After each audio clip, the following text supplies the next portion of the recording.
একটা অভিসারী আর একটা অপসারী। অভিসারী বলতে কি বুঝি আর অপসারী বলতে কি বুঝি, এইটুকু মিশিয়ে দিলাম। কোনো সমস্যা আছে?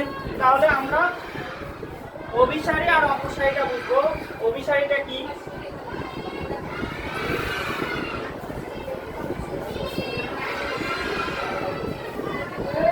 তাহলে অভিসারী প্রথমে শিখবো অভিসারী।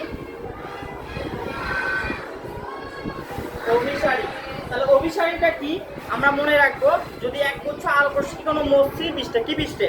মসৃণ পৃষ্ঠে, তার মানে মসৃণ পৃষ্ঠে হলে আলো নিয়মিত প্রতিফলন হয়। কি প্রতিফলন হয়?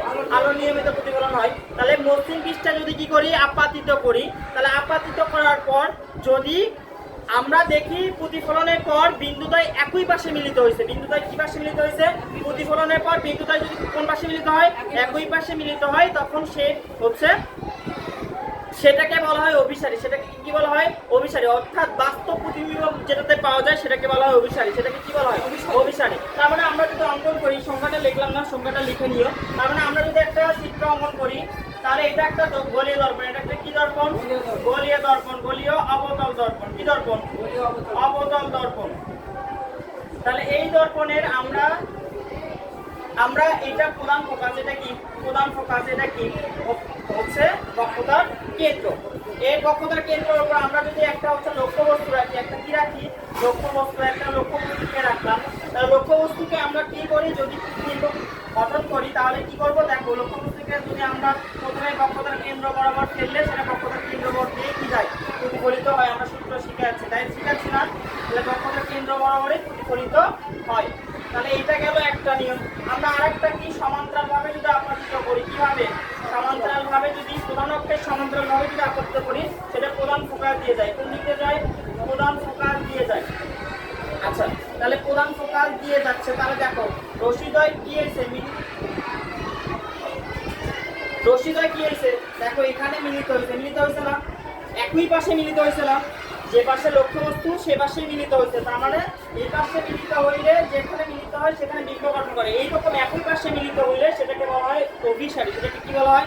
অভিসারী। তার মানে অভিসারী কাকে বলবো? আরেকবার বলি, যদি আমরা হচ্ছে কোনো লক্ষ্যবস্তু থেকে একগুচ্ছ আলোকরশ্মি যদি কি করি? আপাতিত করি। আপাতিত হওয়ার পর যদি প্রতিফলনের পর যদি দেখি একটা বিন্দু একই পাশে মিলিত হয়েছে। কোথায় মিলিত হয়েছে? একই পাশে মিলিত হয়েছে, বা একটা বিন্দুতে মিলিত হয়েছে। কয়টা বিন্দুতে মিলিত হয়েছে? একটা বিন্দুতে মিলিত হয়েছে, তাকে বলা হয় অভিসারী। তাকে কি বলা হয়? অভিসারী। এরপর আমরা অপসারীটা শিখি। অপসারীটা কি? তাহলে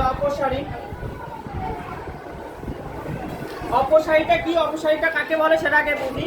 অপসারীটা হচ্ছে যদি একগুচ্ছ আলোকরশ্মিকে যদি আমরা কি করি? প্রতিফলিত মানে আপাতিত করি। একগুচ্ছকে আলোকরশ্মি লক্ষ্যবস্তু থেকে আপাতিত করলে তা প্রতিফলক পৃষ্ঠে বাধা পেয়ে হচ্ছে প্রতিফলিত হওয়ার পর মনে হয় যদি অপর পাশ থেকে আসছে বলে মনে হয়। বিন্দুদ্বয় কি পাশ থেকে আসছে? অপর পাশ থেকে আসছে বলে হয়, বা কোথাও থেকে অপস্থিত হচ্ছে বলে মনে হয়। অপস্থিত কি বলে মনে হয়? হচ্ছে বলে মনে হয়, তখন তাকে বলা হয় অপসারী। অর্থাৎ অবাস্তবের সময় হয় অপসারী।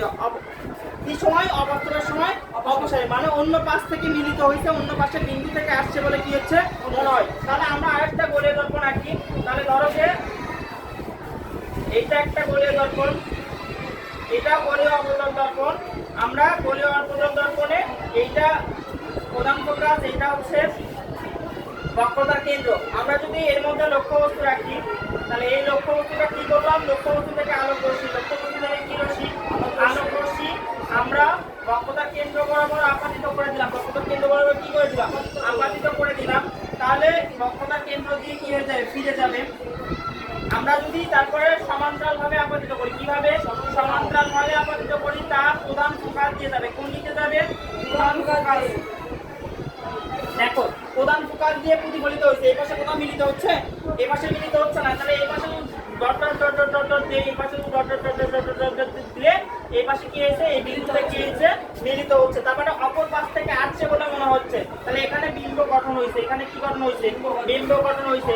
তার মানে এই পাশ থেকে আসছে বলে মনে হলে, এইরকম মনে হলে সেটাকে বলা হয় অপসারী। তার মানে বিপরীত পাশে কোনো বিন্দু থেকে আসছে বলে মনে হলে সেটাকে বলা হয় অপসারী। আর অভিসারী কি? একটা বিন্দুতে মিলিত হয়েছে, একই পাশে মিলিত হয়েছে, তাহলে সেটাকে বলা হয় কি? অভিসারী। সেটাকে কি বলা হয়? অভিসারী। তাহলে অভিসারী আর অপসারীর মধ্যে সমস্যা আছে। তাহলে একটা কথা মনে রাখো, অভিসারীর সময় বাস্তব প্রতিবিম্ব হয়, আর অপসারীর সময় হয় অবাস্তব। কি বাস্তব? অবাস্তব। মনে রাখবে।